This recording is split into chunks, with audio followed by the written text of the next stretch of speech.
한번 따라 하실까요? 바리새인처럼 살면 안 됩니다.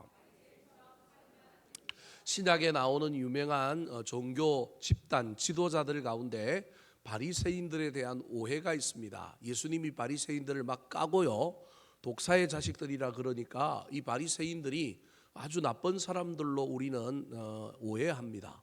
근데 바리새인들 중에 괜찮은 사람들 참 많았고요, 예수님을 따라다녔던 사람들 중에 유명한 바리새인 중에 한 사람이 있습니다. 그 사람이 누군지 아십니까? 니고데모. 이런 사람도 다 바리새인입니다. 여러분, 예수님을 따라다녔던 사람들 중에 바리새인들 중에 괜찮은 바리새인도 있었습니다. 바리새인이라는 사람들이 다 나쁜 사람들이 아니라 소위 말하는 바리새화라고 하는 어떤 것이 변하여 잘못된 본질을 잃어버린 것으로 되는 것이 문제였습니다. 사랑하는 성도 여러분, 오래 믿고 열심히 믿으면 언제든지 될 수 있는 존재가 바리새인입니다. 여러분, 성경에 나오는 바리새인들을 이야기할 때 아이고 그 신약 성경에 예수님이 혼난 사람들, 예수 잘 못 믿는 사람들이라고 우리가 손가락질하면 큰일 납니다. 오늘날 우리는요, 예수님 시대로 돌아가면 우리는 어떤 자리에 앉아 있는 사람이 될 가능성이 많으냐 하면 바리새인들이 될 가능성들이 많은 사람들입니다. 그들은 그들 나름대로 열정이 있었고 열심히 있고 하나님을 잘 믿는 자리에 있었지만 자신들도 모르는 사이에 본질에서 벗어나 버렸습니다. 본질보다 형식에 더 많은 초점을 가지다 보니까 신앙에서 동떨어져 있었는데 자꾸 열심히 있으니까 이 열심 때문에 잘 믿는다고 생각한 겁니다. 로마서에 보면 사도 바울이 그래서 자기 이스라엘 백성들 유대인들이 여러분 열심은 있는데 뭐가 없다고요? 방향이 없다. 지식은 있는데 여호와를 아는 지식은 없고요, 열심히 노를 젓는데 어디를 향하여 젓고 있느냐 하면 목적지가 아니라 엉뚱한 데를 향하여 젓고 있다. 그러면서도 내가 노를 젓고 있고 내가 열심히 있기 때문에 나는 문제없고 나는 잘 믿는다라고 착각하면 우리 모두가 다 뭐가 될 수 있느냐 하면 바리새인들이 될 수 있습니다. 오늘날 바리새인들의 대표가 저는 목회자라고 생각합니다. 강단에 서서 말씀을 전하고 하나님의 말씀을 대언한다고 하지만 잘못하면 오늘날 이 땅에서 최고의 바리새인 중에 바리새인이 될 사람이 누구냐 하면 목회자이지 않을까. 늘 그래서 저도 내가 바리새화 되어가고 있지는 않은지 점검해보고 살펴보려고 애를 씁니다. 사랑하는 성도 여러분, 오늘 본문 말씀에 나오는 바리새인들의 이야기를 통하여 우리도 이들과 진배가 없는 사람은 아닌지 다시 한번 살펴보고 신앙의 본질로, 믿음의 본질로 돌아가는 사람들이 되기를 예수님의 이름으로 축원합니다. 자, 그렇다면 오늘 본문에 나오는 바리새인들은 어떤 모습들이 잘못되었을까요? 그것을 어떻게 고쳐야 할까요? 따라 하시겠습니다. 엿보고 시험하는 대신에 사람을 살려야 합니다. 잘못된 바리새인은 엿보는 사람들이고요, 바리새인일지라도 좋은 바리새인은 뭐하는 사람이라고요? 살리는 사람이라는 겁니다. 오늘 본문에 보면 예수님을 엿보려고 작정한 사람들 중에 바리새인들이 등장합니다. 1절 말씀 같이 한번 읽어볼까요? 시작.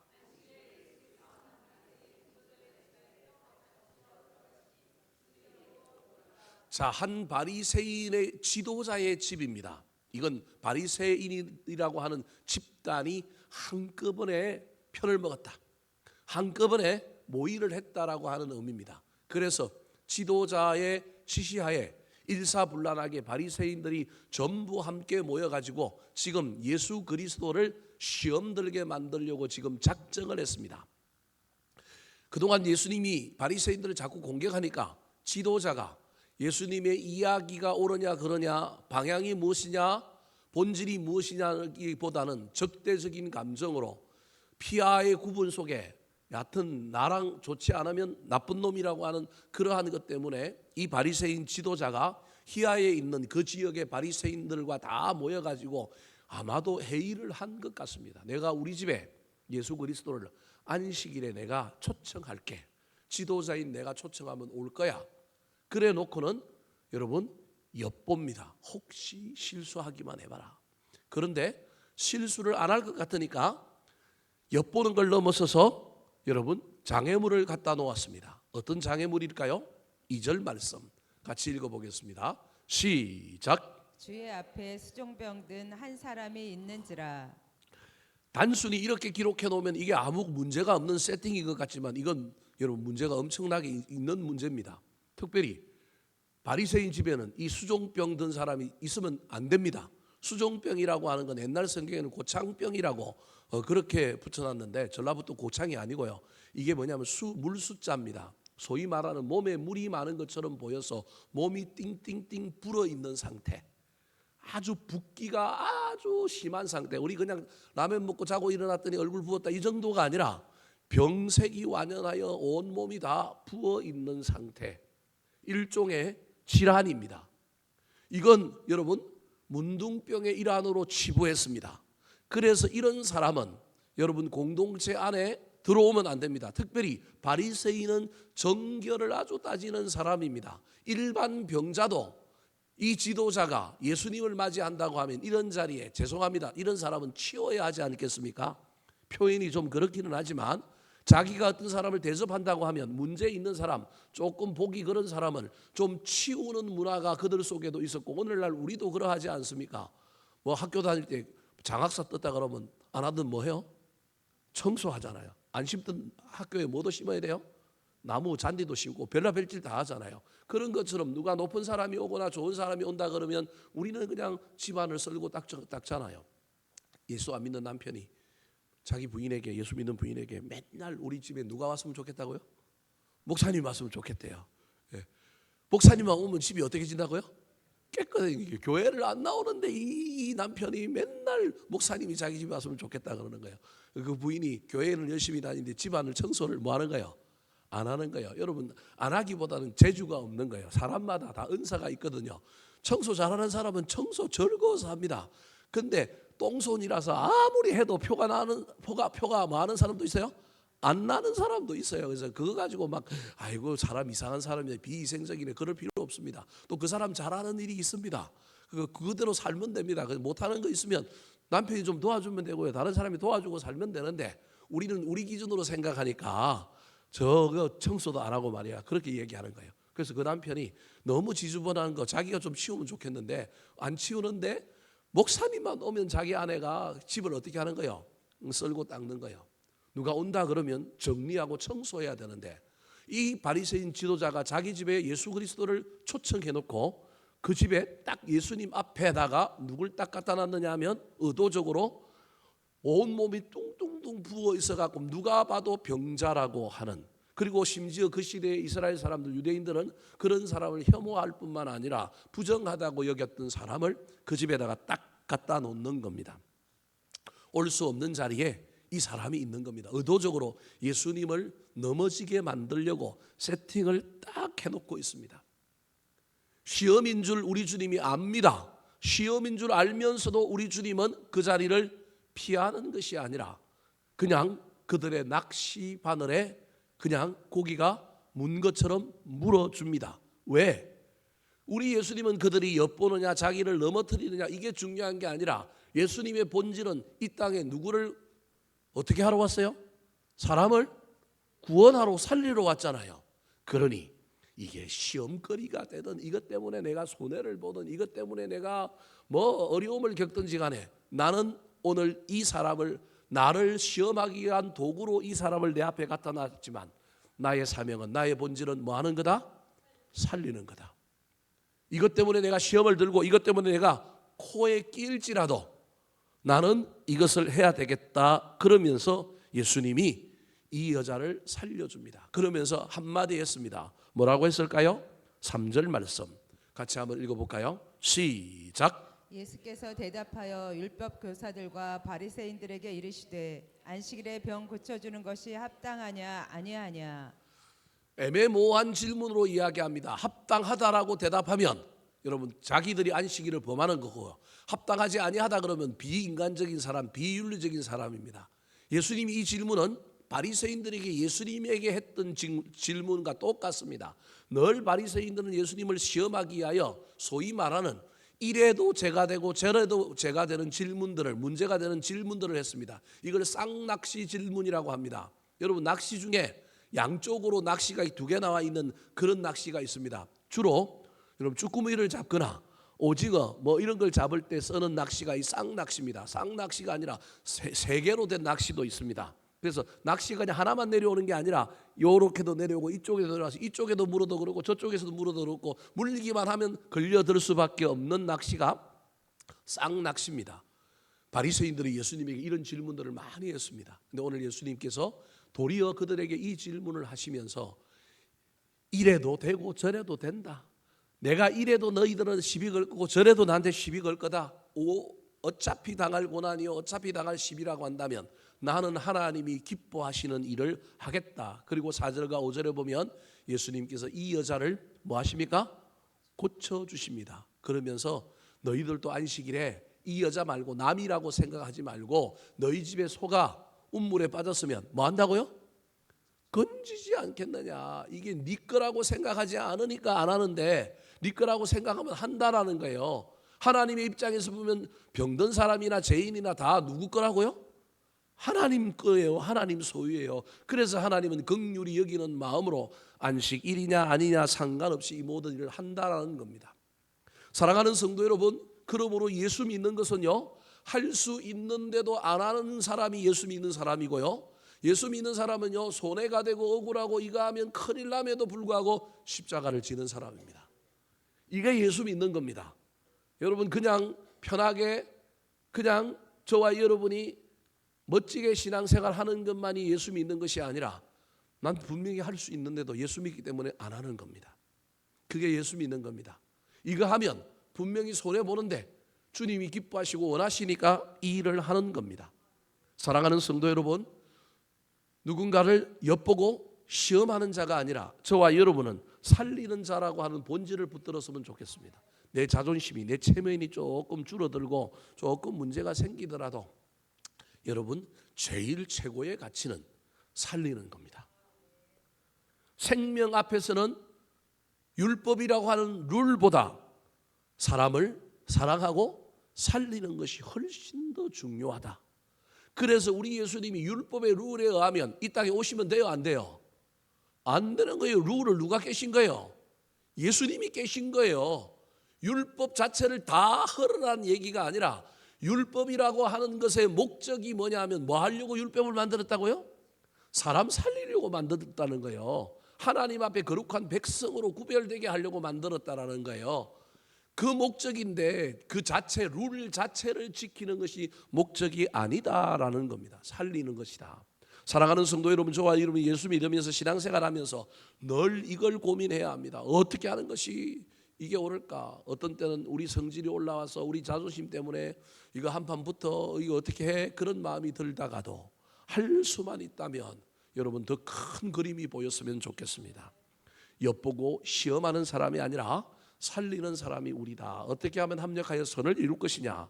저와 여러분도 인간이지라 때로는 이거 몇 번 하다가도 나중에 집어 걷어차고 우리도 똑같이 성질내고 똑같이 행할 때도 있지만 그래도 우리가 적어도 세상 사람들과 다르다고 한다면 한두 번만이라도 참아보고 한두 번만이라도 살리려고 애를 쓰는 자들이 되어야 하지 않겠습니까? 이 길을 걸어가는 저와 여러분이 되기를 예수님의 이름으로 축원합니다. 두 번째, 오늘 본문의 바리새인들은 어떤 본질에서 벗어났을까요? 어떤 문제가 있었을까요? 따라가시겠습니다. 높은 자리가 아니라 낮은 자리에 앉아야 합니다. 높은 자리가 아니라 낮은 자리에 앉아야 합니다. 간변단체 행사나 또는 사회에서 어떤 일들을 꼭 하면요, 우리 종교계도 마찬가지입니다. 목사님들이 모여 있으면요, 꼭 정치인들이 뭐하러 와요? 인사하러 와요. 그래서 참 곤혹스럽습니다.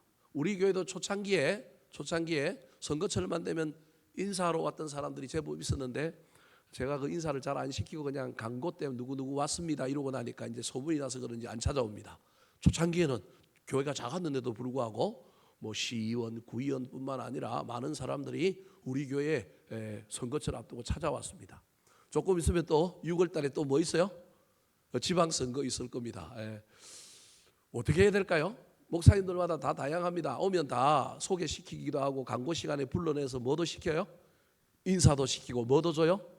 마이크도 줘요. 심지어는 막 지지를 해버리기도 합니다. 그래서 부산의 어떤 목사는 막 공개적으로 지지하고 막 이래가지고 이번에 감옥 갔다 오기도 하고 막 이런 일도 있었는데, 여하튼 참 어렵습니다. 목사님들 모임에 정치인들이 꼭 오면요 문제가 생깁니다.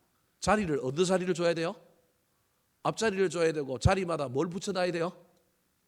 이름 붙여놔야 됩니다. 여러분, 이름 안 붙여놓으면 골치 아픕니다.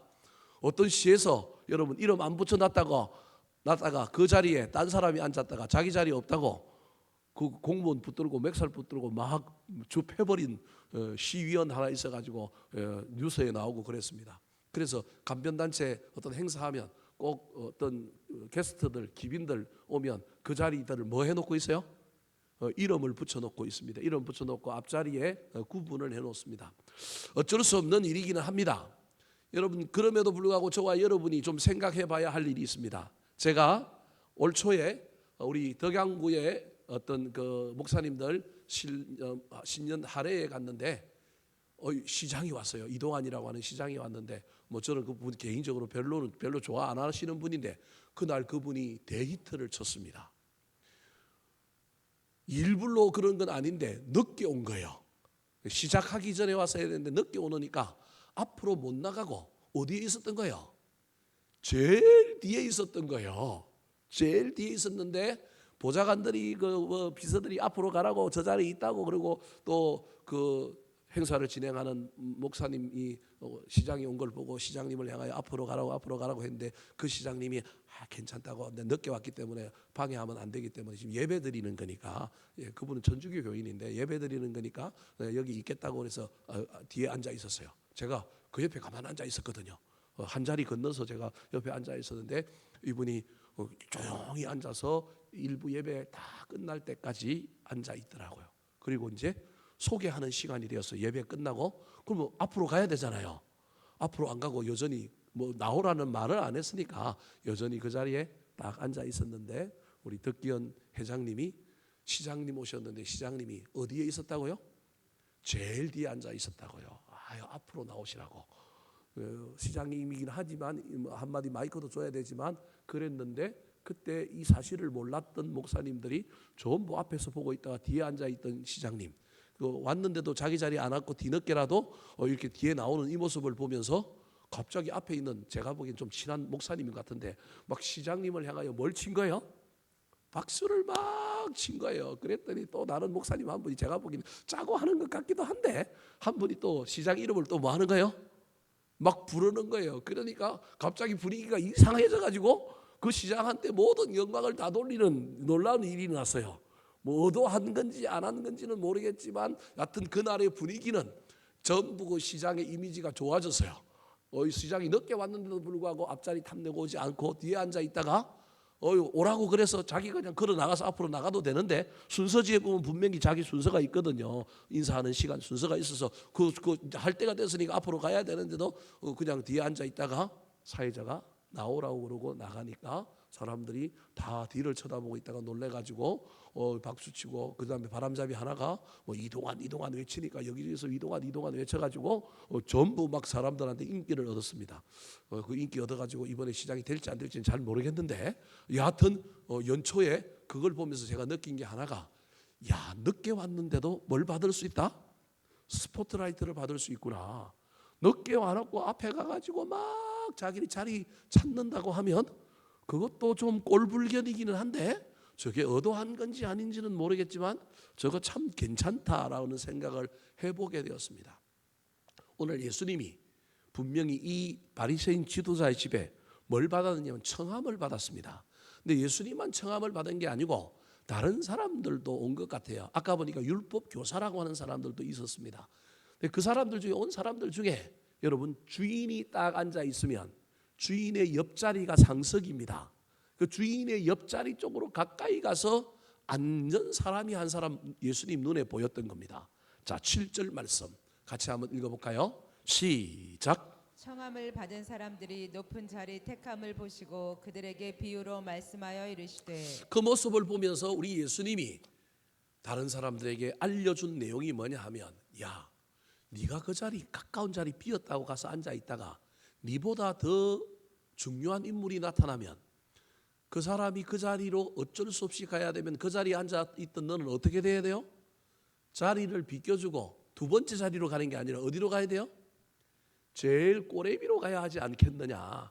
그런데 네가 말석에 앉아 있으면 혹시 그 호스트, 그 잔치를 하고 있는 사람이 너를 불러서 앞으로 오라고 할 수 있지 않느냐. 그건 네가 막 교만하게 나간 게 아니라 오라고 해서 갈 때 그게 얼마나 더 영광스러우냐. 할 수만 있다면 누구한테 청함을 받았을 때 자리를 말석 자리를 선택해라. 그 이야기를 합니다. 자, 9절 말씀 같이 한번 읽어볼까요? 시작. 너와 그를 청한 자가 와서 너더러 이 사람에게 자리를 내주라 하리니 그때 내가 부끄러워 끝자리로 가게 되리라. 자, 호스트 주변으로 갔던 사람, 자기보다 더 높은 사람이 와가지고 밀려나면 얼마나 부끄러우냐. 내려가게 되잖아요. 그런데 차라리 끝자리에 앉으면 어떻게 되느냐는 거예요. 자, 10절 말씀 같이 읽어보겠습니다. 시작. 청함을 받았을 때에 차라리 가서 끝자리에 앉으라. 그러면 너를 청한 자가 와서 너더러 버시어 올라앉으라 하리니 그때야 함께 앉은 모든 사람 앞에서 영광이 있으리라.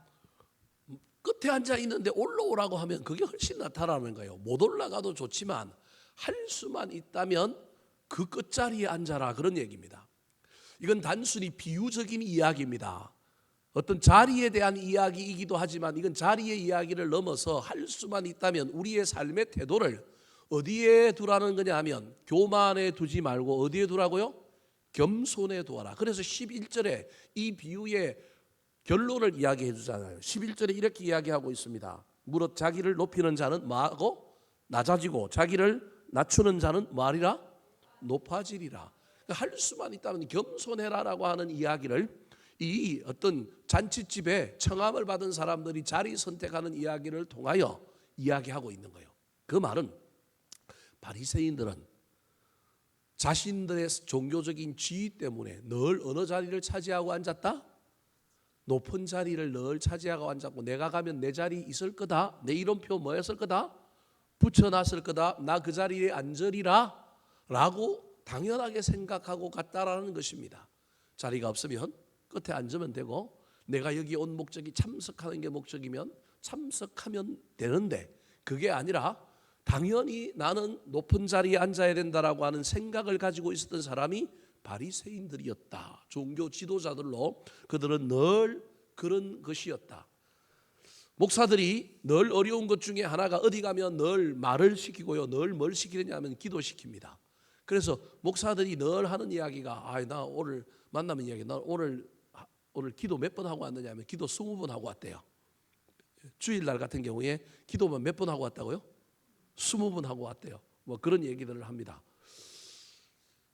그 얘기의 핵심 중에 얘기가 뭐냐 하면 기도를 20번 했는데 기도한 것에 대하여 감사함이 있거나 기도한 것에 대하여 은혜가 있어야 되는데 저도 한 번씩 제 아내한테 그렇게 하면 제 아내가 된통 저한테 뭐라 그러는 거예요. 목사는 기도하는 사람인데 무슨 그런 소리를 하냐는 거예요. 우리가 늘 익숙해지면 지쳐버립니다. 익숙해지면 매너리즘에 빠집니다. 그래서 정말로 본질을 잊어버릴 때가 얼마나 많은지 모릅니다. 그 본질이 얼마나 귀한 것인지를 잊어버리게 되면 우리는 당연한 다른 옷을 입게 되고 다른 위치, 다른 자리에 앉아야 된다고 자꾸 생각합니다. 특별히 오늘날 세상은요, 미디어의 발달과 또 여러분 소문이 퍼져나가고 이런 시대 문화 속에 인정받는 것, 높아지는 것, 다른 사람들이 나를 아는 것에 대하여 얼마나 많은 경쟁이 있는지 모릅니다. 그래서 SNS를 하고 뭘 올리고 뭘 합니다. 카톡에도 보면요, 누군가가 뭘 올려서 늘 이야기하는데 어떤 사람들은 그거 보고 그 사람한테 이야기 안 하고 엉뚱한 저한테 이야기하기도 합니다. 그 얘기를 들을 때마다 저는 간혹 참 우리가 어떻게 살아야 될까? 사람을 좀 이해했으면 좋겠는데 그 사람을 좀 바라보고 이해해보기도 하면 좋겠는데 그런 마음도 들면서 또 한편으로는 우리가 드러내고 인정받으려고 하는 게 참 많구나. 후배 목사 중에 하나가요, 어디만 가면 뭘 찍느냐 하면 사진을 찍어요. 어디만 가면 영상을 찍어요. 그래서 이 목사님 때문에 모든 목사님들이 스트레스를 받아요. 왜? 여러분 목사들도 때로는 좀 무장해제하고 우리끼리 좀 만나서 그냥 먹고 놀고 싶잖아요. 근데 이 친구 때문에 우리가 어디서 뭐 하는지가 다 어떻게 돼요? 다 공개가 돼버리는 거예요. 다 하고 이 친구는 자기의 일상 일거수 뭐 일어나는 일들을 무조건 올리는 거예요. 그것도 페이스북에다 대놓고 그냥 생중계를 해요. 릴스라고 하는 게 있는데 생중계 기능인데 생중계를 해요. 갑자기 있으면 누가 전화가 와요. 야, 잘 먹고 있네 그래요. 뭐 하는데? 야, 너네들 지금 뭐 빵하고 뭐 커피 시켜놓고 뭐 먹고 있대. 뭐 이런 얘기들이 또 들려와요. 어떻게 알았는데 그러면 야, 지금 누가 너희들 모임을 뭐 하고 있다고요? 생중계하고 있대요.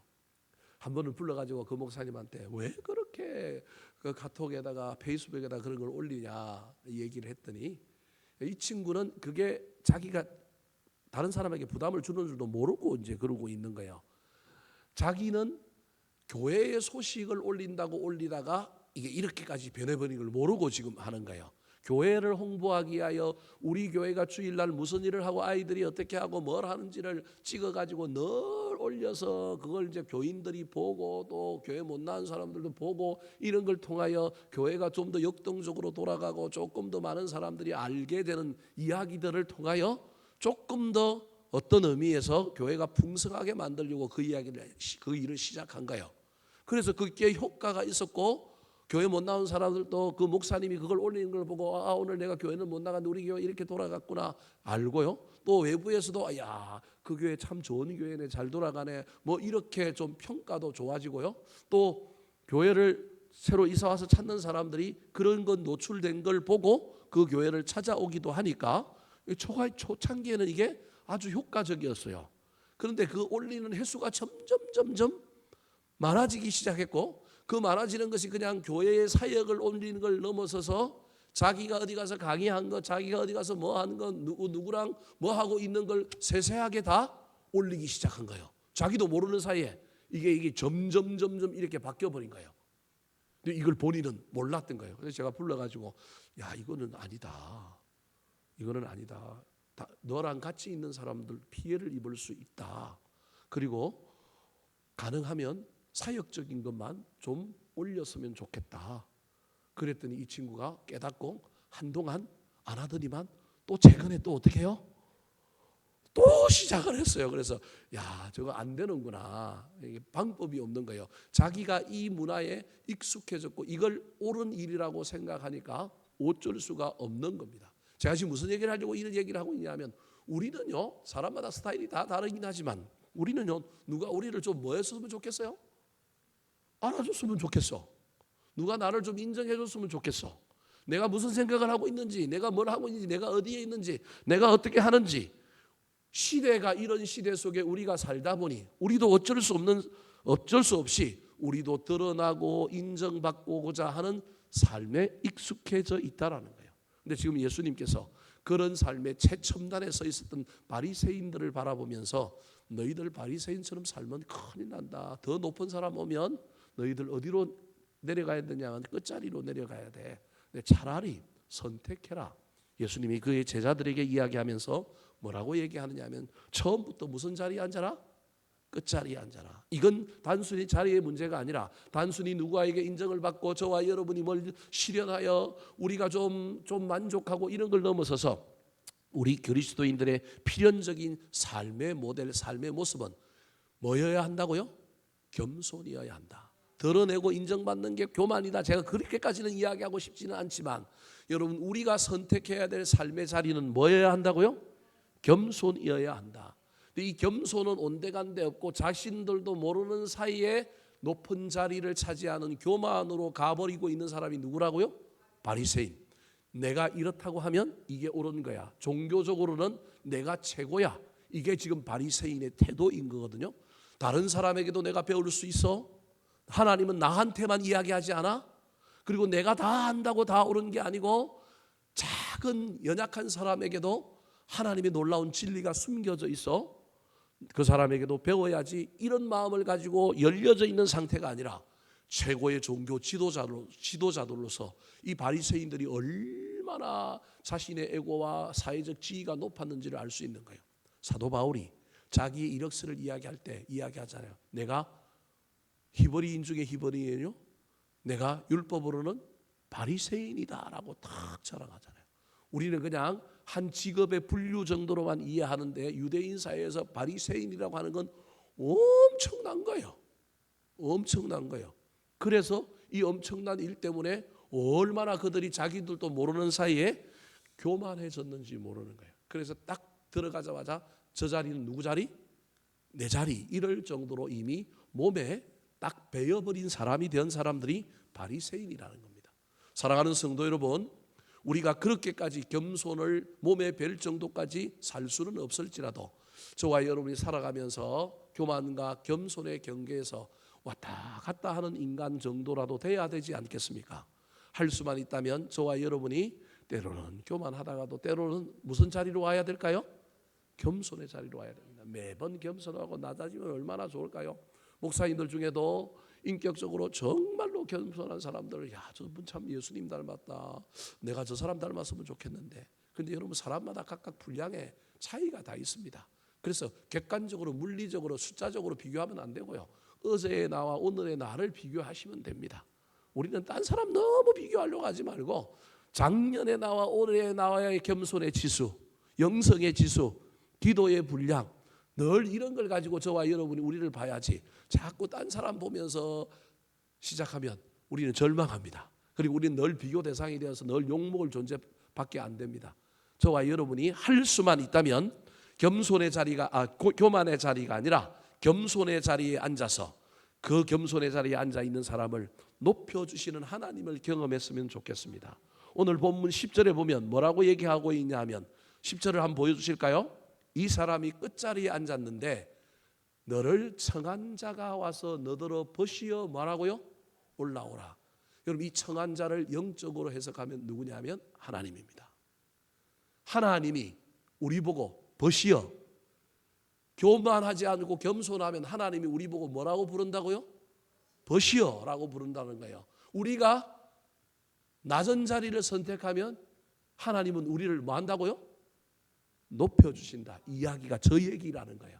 저건 비유적으로 이야기하고 있지만 저와 여러분이 할 수만 있다면 우리는 필연적으로 죄인들이라 인정받고 싶고 자랑도 좀 하고 싶고 목에 힘도 좀 주고 싶고 때로는 나 어디 갔다 왔다 뭐 먹었다 이야기하고 싶은 것이 인간입니다. 그 얼마나 인간으로 소시민적이고 귀합니까? 그럼에도 불구하고 너무 겸손으로 저와 여러분이 완전히 박제가 되어서 계속 나아가고 있는데도 불구하고 그거 모른 채 살지 마시고 때로는 깨달아져서 연약한 사람들에게도 배울 것이 있다. 저 사람들에게도 옳은 것이 있다. 내가 다 옳은 것이 아니다.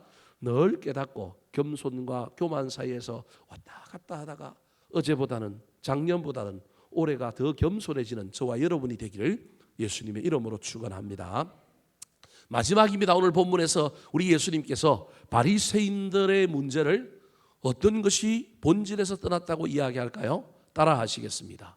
give and take 대신 섬김의 삶을 살아야 합니다. give and take 대신 섬김의 삶을 살아야 합니다. 자, 이게 무슨 말일까요? 여러분 인간은 필연적으로 높은 자리를 원할 뿐만 아니라 인간은요 필연적으로 죄인이 되고 난 다음에 우리도 모르는 사이에 대가라고 하는 것과 관련된 선택을 한다라는 겁니다. 아까는 청함을 받았을 때 어떻게 해야 될 것인지에 대한 이야기를 하고 있다면 두 번째로는 청한 사람이었을 경우에는 어떻게 해야 되는지를 설명하고 있는 내용입니다. 청할 때 높은 사람 청하지 말고 어떤 사람을 청하라고요? 낮은 사람, 힘든 사람, 어려운 사람을 청하여 그들에게 베풀어라. 왜 그래야 되는지를 설명하는 것이 12절입니다. 같이 한번 읽어볼까요? 시작. 또 자기를 청한 자에게 이르시되 내가 점심이나 저녁이나 베풀거든 벗이나 형제나 친척이나 부한 이웃을 청하지 말라. 두렵건대 그 사람들이 너를 도로 청하여 내게 갚음이 될까 하노라. 12절을 이해할 때 문자 그대로만 이해하여 하나님은 낮은 자들, 가난한 자들 이런 사람들만 대접하고 그런 사람들만 섬기라고 하는구나라고 저 구절을 이해하면 그 절반만 이해하는 겁니다. 예수님이 지금 무슨 얘기를 하고 있느냐 하면 누구든지 섬겨라. 높은 사람도 섬기고 낮은 사람도 섬겨야 된다. 그런데 인간은 필연적으로 섬기고 나면 이 섬김 이후에 뭘 받으려고 하는 존재라고요? 대가를 받으려고 하는 존재라는 거예요.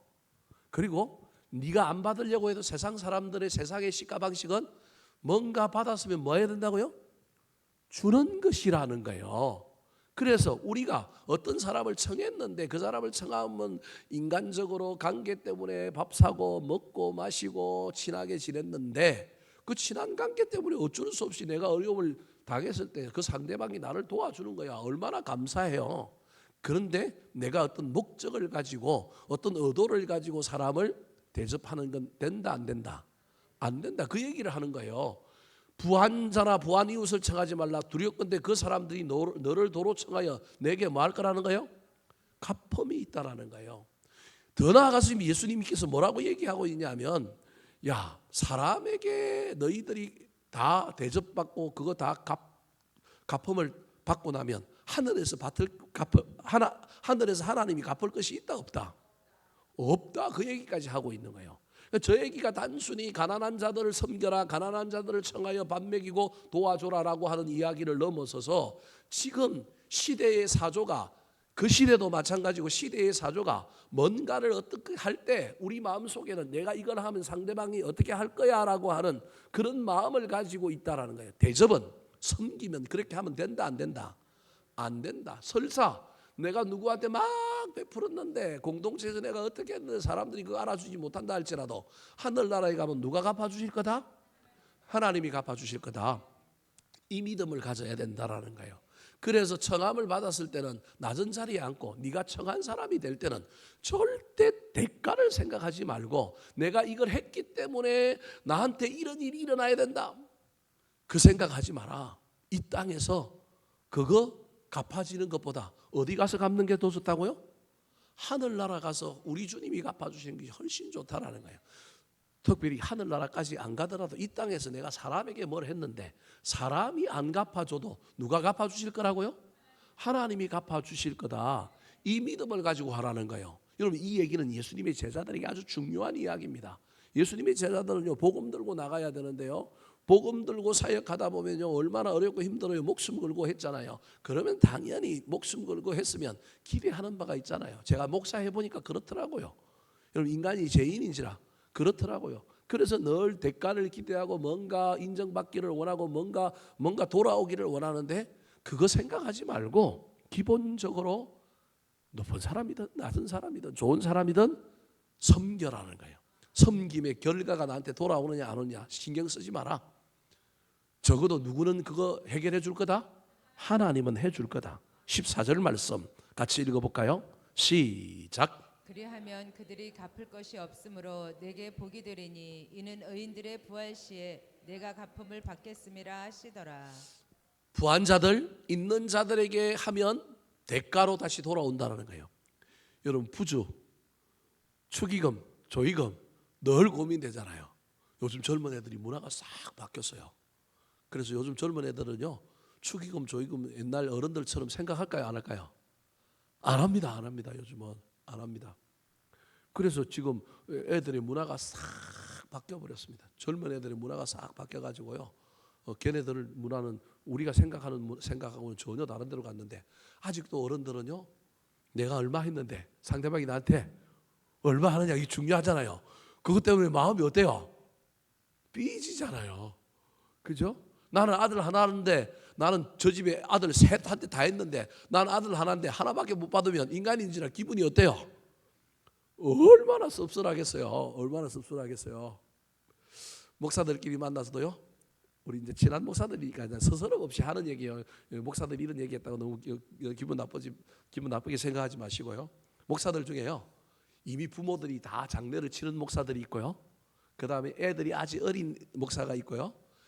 결혼 정년기에 있는 목사가 있고요. 그 다음에 이미 결혼을 시킨 목사들이 있어요. 목사들마다 우리끼리는 서로 다 이제 주거니 받거니 하고 장례식장도 가고 결혼식장도 가고 뭐 이렇게 하거든요.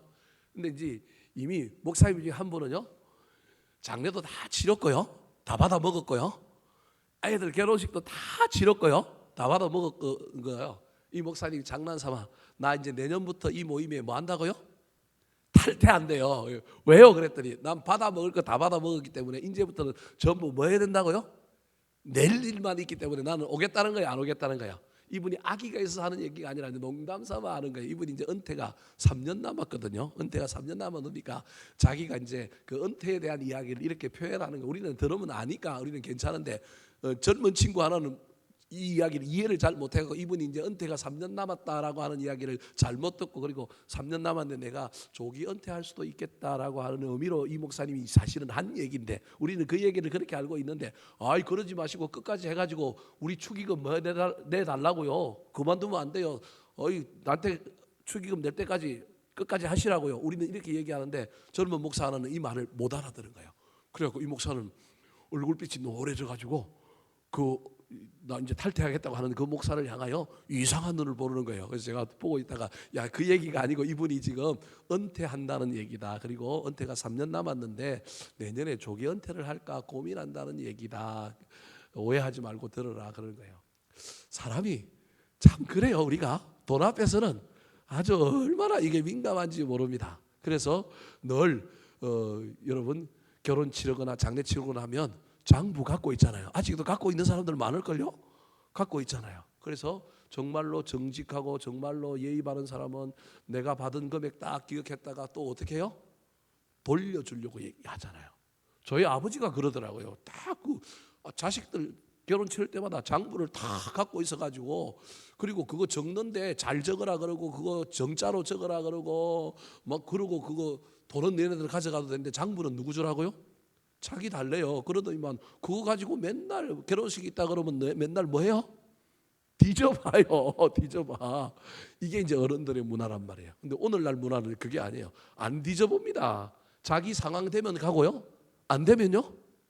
안 갑니다. 이제 시대가 그렇게 되어버렸습니다. 그래서 여러분 너무 그거에 민감하지 마시고 내가 얼마 냈는데 얼마 받는다 이 생각하지 마시고 못 받은 건 누구한테 받으시라고요? 하나님한테 받으세요. 제 얘기 듣고 천국에 가서 하나님 나 못 받은 거 많은데 좀 주세요 한번 그래 보시기 바랍니다. 참 어려운 이야기입니다. 세상의 문화는요 관계 속에 기브 앤 테이크로 돌아갑니다. 여러분 정치판도 그렇고요 법적인 것도 보고요 사업하는 것도 그렇잖아요. 그래서 사업하는 사람들이 결혼을요 사랑해서 결혼하는 게 아니라 기브 앤 테이크로 결혼들을 시키잖아요.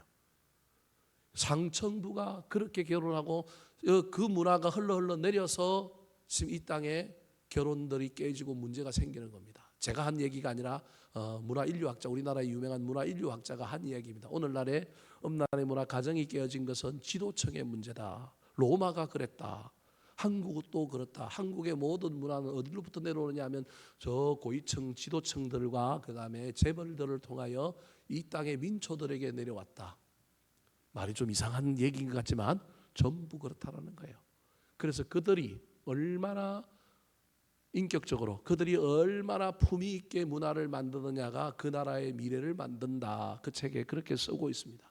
오늘날 시대는 기브 앤 테이크로 돌아갑니다. 이 문화를 그래도 조금이라도 역류시키고 조금이라도 바꿀 사람들이 누구냐 하면 예수쟁이들이어야 합니다. 근데 우리도 이 땅에 살다 보면 이 문화에 사는 거예요. 사랑하는 성도 여러분, 할 수만 있다면 높은 자리가 아니라 낮은 자리에 앉으시고 할 수만 있다면 저와 여러분은 대가를 바라지 마시고 섬길 수 있는 사람들이 되었으면 좋겠습니다.